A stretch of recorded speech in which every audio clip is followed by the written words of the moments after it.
Volgend jaar bestaat de grens van Zeeuws-Vlaanderen 200 jaar. Wij gaan even kijken hier op de grens in deze omgeving tussen Ede en Maldegem wat voor smokkelgeschiedenis daar nog allemaal te achterhalen is.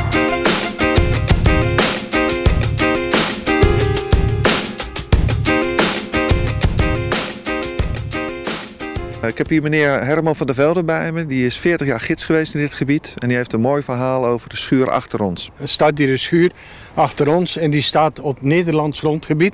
Kijk, de boerderij staat feitelijk op Belgisch grondgebied, maar de schuur staat op Nederlands grondgebied.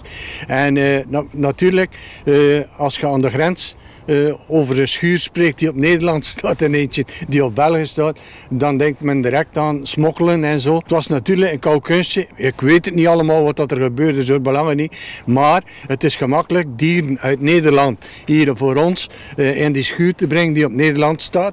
En dan 's nachts te verplaatsen naar de andere schuur en verder in België te smokkelen. Dan is er nog gesmokkeld, vooral met boten na de oorlog met de auto's. En tijdens dat smokkelen met die auto's hadden de smokkelaars een kraaipoot uitgevonden. Zo'n kraaipoot.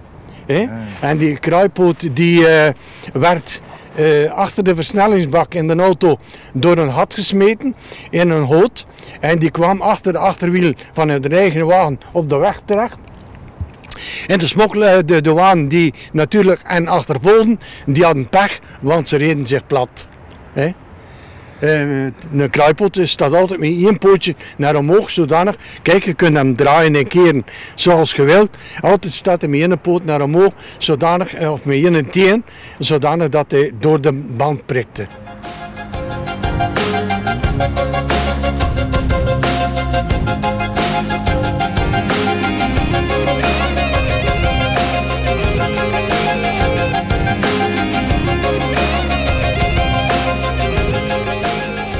We zijn vandaag bij Koenstiek en Aardenburg. We gaan een paar mensen interviewen omdat deze streek erg bekend is om zijn smokkelgeschiedenis. Hallo, wat heeft u gedaan in de smokkeltijd? Ik zal u zeggen dat ik geprobeerd heb smokkelaars tegen te gaan. En van de andere kant was ik dus administratief. Ik moest de processen verbaal maken, de verhoren afnemen, etcetera, etcetera. Dat was veel werk aan. Hallo meneer, wat heeft u gedaan in de smokkeltijd? Bolletjes kaas gesmokkeld, stemsel voor kaas te maken.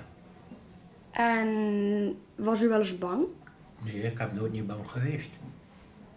En wat is het meest bijzondere dat u heeft meegemaakt? Wat heel bijzonder, dat kan niet zeggen, iets bijzonders, niet speciaal toch? Dat ik weet niet. Ook niet dat u iets, of dat u bijna opgepakt werd? En dat u ja, dan... dat is wel een keer al bestaan natuurlijk, hè, van de douane, dat wel, maar ik heb nooit geen miserie gehad daarmee. Hallo, wat heeft u gedaan in de smokkeltijd? We moesten kijken voor de smokkelauto's en kruipoot maken en al die dingen meer. Dat we worden bij smokkel. Dat hebben wij gedaan dan niet. Was u wel eens bang? Ja. Die auto's konden langs fietsen hoor, de Honda hoor.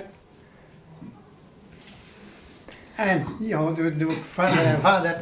Want eerst eens een keer kijken voor een auto, maar die zet je erin om te rijden. En dan hoorde ik meer. En als er dan een auto komt van de douaniers of de commussen, dan kun je meevliegen ook. Wat is het meest bijzondere dat u heeft meegemaakt? Ja, dan schieten. Schieten. Ja, het is niet zeker dat ze op je schieten, maar je hoort toch het rattelen, niet? En er ben ook meestal geschoten, niet? Was u daar zelf ook bij? Een kameraad van mij die met die auto reed, is in zijn bellen geschoten ook. En die heeft ze zoiets naar Roosburg gebracht. Wat heeft u gedaan in de smokkelperiode? We hebben geboerd en van alles gesmokkeld. Koeien, kalfjes, bijen.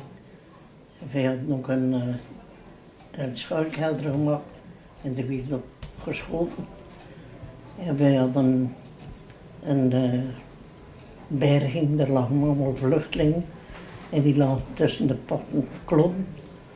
En die mensen zijn al gelukkig gezond gebleven, maar onze paarden waren allemaal Nastiksbergen, die waren allemaal dood. En bent u wel eens bang geweest toen u smokkelde? Ja, ik ben bang geweest. We zijn er ook wel een keer achteraan gezeten, de commissie, om ze te pakken te krijgen, maar dat is niet gelukt. En wat is dan het meest heftigste wat u heeft meegemaakt toen u smokkelde? Onze voor ons stonden als een soldenier. En mijn moeder die is dan gekomen, er lag een vrouw in de kamer, die was ziek. En toen zeiden ze dat ze ziek was en hebben ze naar buiten gekregen.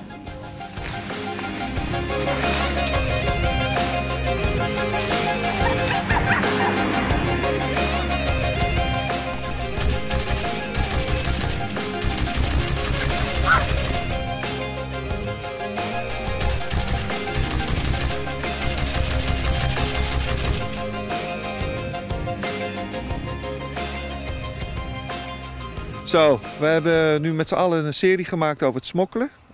In verband met het 200-jarig bestaan volgend jaar voor de grens met Nederland en België. Wat vonden jullie ervan? Leuk. Ik vond het ook heel leerzaam. Leerzaam. We hebben dolle pret gehad. We hopen dat jullie het ook leuk vinden. Tot de volgende keer. Doei!